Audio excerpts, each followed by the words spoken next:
नमस्कार, स्वागत है आप सभी का सिलवासा न्यूज लाइन में।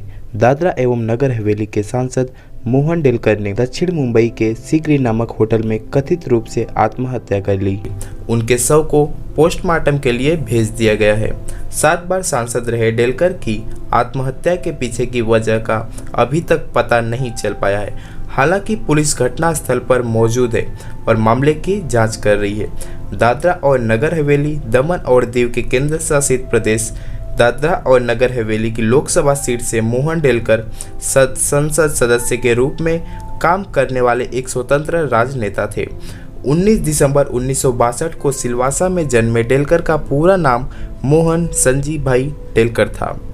2019 में 7वीं बार वे लोकसभा पहुंचे थे। मोहन डेलकर ने 2019 लोकसभा का चुनाव निर्दलीय उम्मीदवार के तौर पर लड़ा था और बीजेपी के नट्टू भाई गोमन भाई पटेल को 9000 वोटों से शिकस्त दी थी। चलिए देखते हैं उनके द्वारा दिए गए कुछ भाषण। विकास संगठन से ये तो साबित करना अभी विद्वाजे અને આગળ પણ અને ભવિષ્યમાં પણ અમારે કામ કરવાના હશે, આ કામ મારે પૂરા કરવાના હશે, તો ત્યારે પણ મને તમારી તાકાતની જરૂર પડશે, તમારી શક્તિની જરૂર પડશે। એ તાકાત તમારા તરફથી મળશે, એ શક્તિ તમારા તરફથી મળશે, તો મોહન ડેલકર કમજોર નહીં થાય એ બાબતે તમને ખાતરી આપવા માંગુ છું। मोहन डेलकर ने 2019 में 7वीं बार लोकसभा का रास्ता तय किया था। मोहन डेलकर ने सिलवासा में एक ट्रेड यूनियन नेता के रूप में अपना करियर शुरू किया। उन्होंने यहाँ अलग अलग कल कारखानों में काम करने वाले आदिवासी लोगों के अधिकारों के लिए आवाज़ उठाई और संघर्ष किया। 1989 में पहली बार चुने गए लोकसभा। मोहन डेलकर ने आदिवासियों के लिए 1985 में आदिवासी विकास संगठन शुरू किया। 1989 में वे दादरा और नगर हवेली के निर्वाचन क्षेत्र से 9वीं बार लोकसभा के लिए एक स्वतंत्र उम्मीदवार के रूप में चुने गए। 2 बार कांग्रेस के टिकट पर लोकसभा पहुंचे। इसके बाद 1991 और 1996 में भी डेलकर ने दादरा और नगर हवेली लोकसभा सीट से चुनाव लड़ा। हालांकि इस बार उन्होंने कांग्रेस उम्मीदवार के रूप में फिर से लोकसभा का रास्ता तय किया। 1998 के लोकसभा चुनाव में डेलकर ने फिर से उसी निर्वाचन क्षेत्र से चुनाव लड़ा। हालांकि इस बार वे भारतीय जनता पार्टी के उम्मीदवार के रूप में लोकसभा के लिए चुने गए। 1999 और 2004 के बाद भी मोहन डेलकर लोकसभा पहुंचे।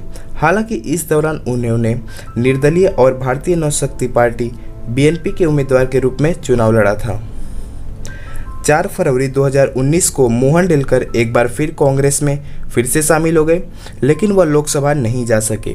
इसके बाद 2019 में उन्होंने खुद को कांग्रेस पार्टी से अलग कर लिया और एक निर्दलीय उम्मीदवार के रूप में चुने गए। हालांकि 2020 में वह जनता दल यूनाइटेड पार्टी में शामिल हो गए। मुंबई पुलिस को प्रवक्ता ने बताया कि सांसद Mohan Delkar marine drive police station के एक होटल में मृत पाए गए। मौके पर एक सुसाइड नोट मिला है। एसीपी कोलाबा मामले की जांच कर रहे हैं। गुजराती में सुसाइड नोट लिखा गया है जिसमें बड़े नेताओं का नाम भी है। सूत्रों के मुताबिक गुजराती में लिखे सुसाइड नोट में मोहन डेलकर ने बड़े नेताओं के नामों का भी जिक्र किया है। डेलकर की सुसाइड नोट में यह भी जिक्र है कि बड़े नेता उन्हें अपमानित करते थे, साथ ही और पक्षपात का भी शिकार हुए हैं। फिलहाल इस मुद्दे पर पुलिस की तरफ से कोई आधिकारिक बयान नहीं आया है।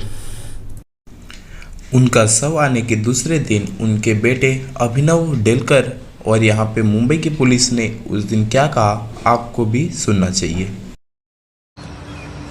दिनांक 22 तारीख फरवरी के जो हमारे प्रदेश के सांसद और मेरे पिताश्री ने जो कदम उठाए थे उसमें कई जिम्मेदार है और मैं महाराष्ट्र सरकार और मुंबई पुलिस से ये रिक्वेस्ट करता हूँ, इनके पीछे पिताश्री ने जिनको जिम्मेदार ठहराया है उनको कड़ी से कड़ी सज़ा मिले और उनको न्याय मिले।